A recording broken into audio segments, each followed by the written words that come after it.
Alright, today I'm going to give you guys a detailed look at this Mezco 112 figure, and it is Spider-Man, and basically I purchased the other Spider-Man, the Homecoming Spider-Man, and I fell in love with that one, so I figured I'll give this one a try too. So there's the box, let's get into it. Alright, and here we have Spider-Man outside the packaging, and let's go over the accessories first. This figure comes with the base, of course, so it looks like that. And then it comes with a bunch of webbings. This one that's bendy wire.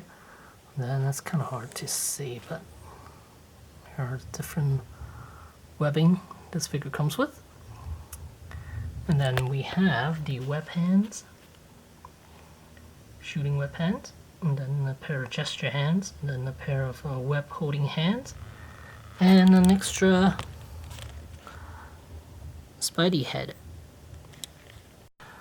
Alright, so here we have the Spider-Man figure, and photos didn't do this figure any justice, because in the photos, the promo pics, this figure looks really kind of bad actually, but in person I think it looks really nice. The head is nice. I like the shape of this. There's bigger on the top, and then slender towards the jawline, and then the chin. And this one, if I zoom in a little bit, so you guys can see, and if you look at the eyes, it actually has a translucent piece here. So that's kind of cool. I like that. It's not just painted white, but instead an actual translucent piece inserted into the eye socket here. So that's very nice. And as you would imagine, the suit, it's basically the same thing as the Homecoming Spider-Man, and pretty much all the other Spider-Man, I guess. And it looks nice. In the photos, it looked really wide. The shoulders look really wide, but in person, not so much. I think it's okay. And then one thing that I noticed, the seam lines over here, the stitching, it's a little bit, you can see a little fuzz coming out, but it's okay.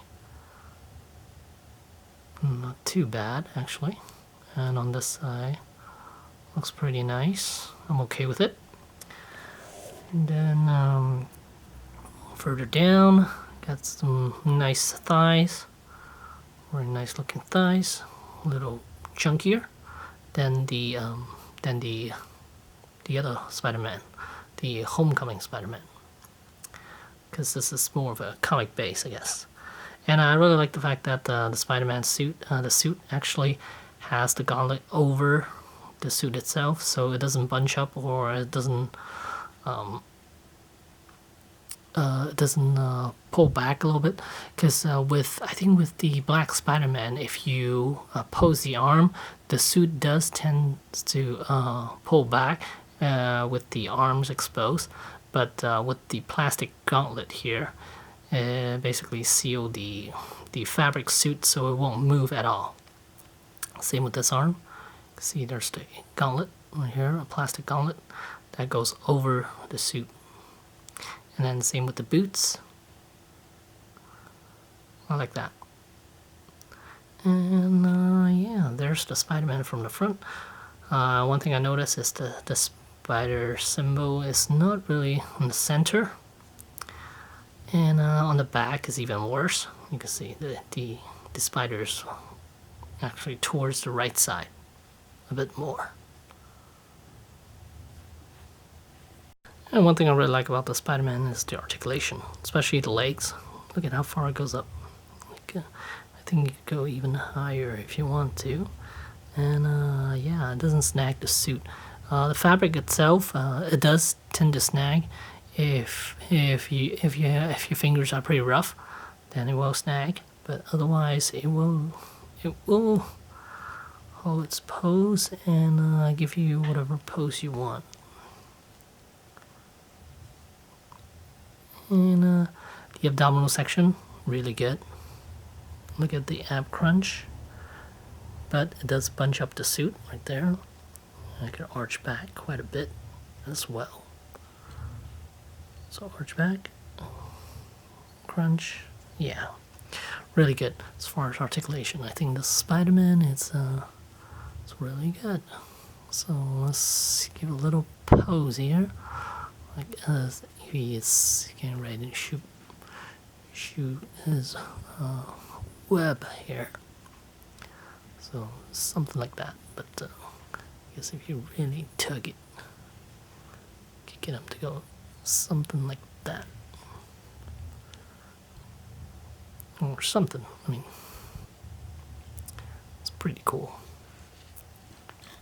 And as for the head movement, looking down, not so much. You can see that's about all I will do. But look up, you can look up quite a bit. Look at how far up you can look, almost straight up.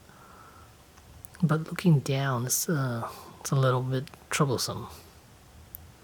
That's about how much it will go. Sideways, yeah.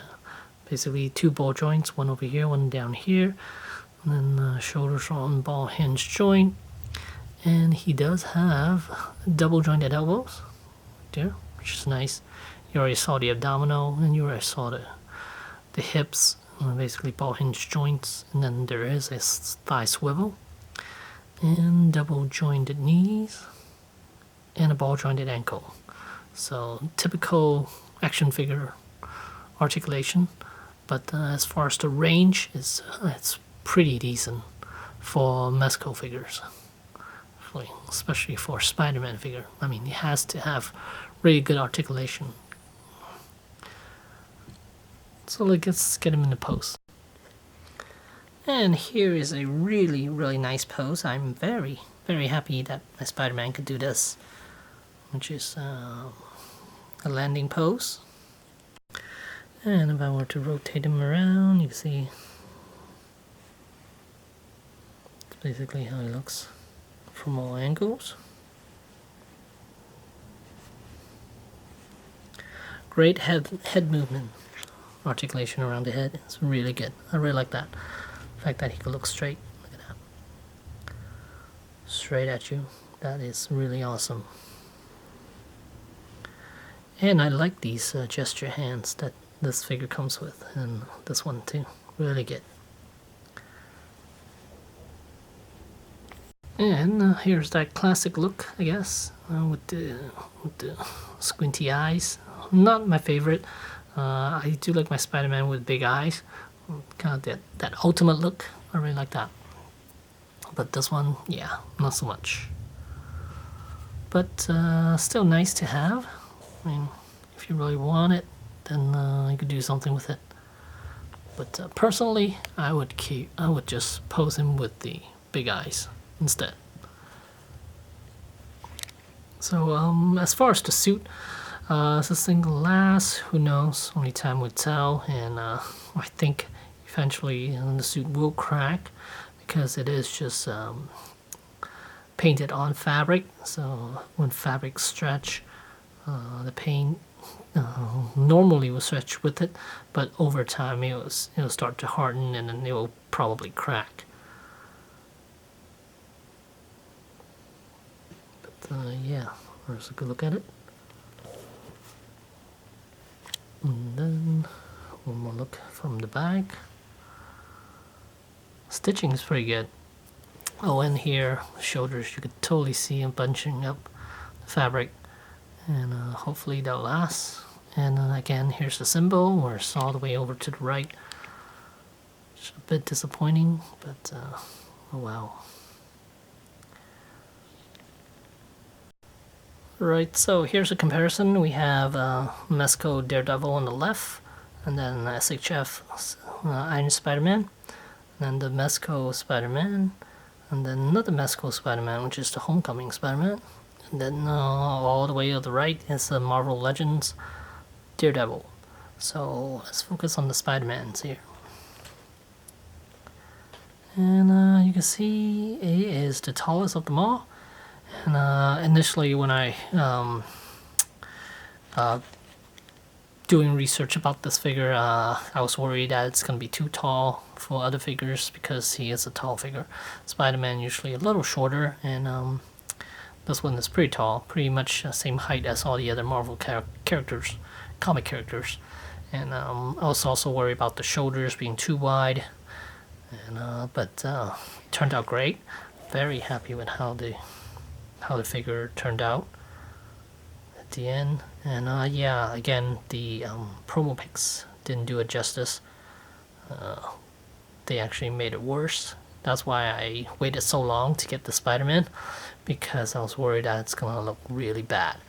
But after getting the Homecoming Spider-Man, I felt I should give this a try. And I'm glad I did. And it's gonna set you back about $80. Well, I don't know about right now, because I think this guy sold out already. You might have to get it from a secondary market. It might cost you a little bit more, maybe $100 or so. At that price, I don't think it's worth it. I mean, I don't know. Depends on how big of a Spider-Man fan you are. If you're just missing this guy, and yeah, you have to pay $100 maybe. But I'm glad I was able to get it for $80, which is nice. And then the new Far From Home Spider-Man is on pre-order right now over at Mezco. And I might just pre-order that one. I'm not sure yet. Because the suit, it's the black suit. Well, I mean the red and black suit for that one. And that one looks kind of nice. But we'll see. Overall, yeah. Goodbye. I'm happy with the Spider-Man.